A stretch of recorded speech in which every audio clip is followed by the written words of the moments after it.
আজকের এই গল্পটা শুধু একটা গল্প নয়, এটা এমন একটা ঘটনা। রাত ঠিক 2:17 যখন সবাই গভীর ঘুমে, ঠিক তখনই বাজে একটা ফোন।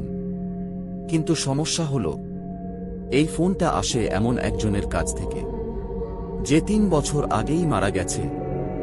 যা শুনলে তুমি হয়তো আজ রাতে ঘুমাতে পারবে না। এই ঘটনাটা ঘটেছিল কলকাতার এক ছেলের সাথে।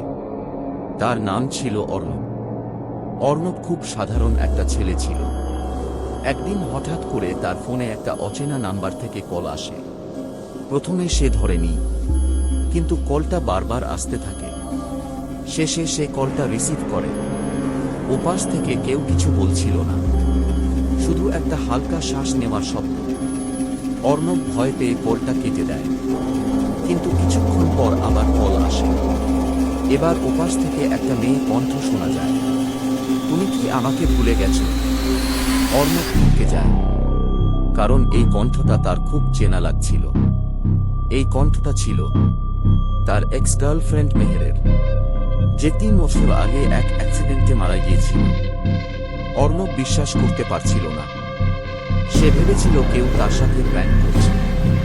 কিন্তু হঠাৎ করে সেই কণ্ঠটা বলল, আমি এখনো তোমার অপেক্ষায় আছি, সেই জায়গায় যেখানে তুমি আমাকে শেষবার দেখেছিলে।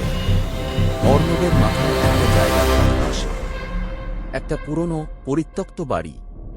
পরদিন রাতেই সে সেখানে যায়। ঘড়িতে তখন 2:17। হঠাৎ করেই তার ফোনটা আবার বাজে। এবার ফোনে কোনো নাম্বার দেখাচ্ছিল না। চারপাশে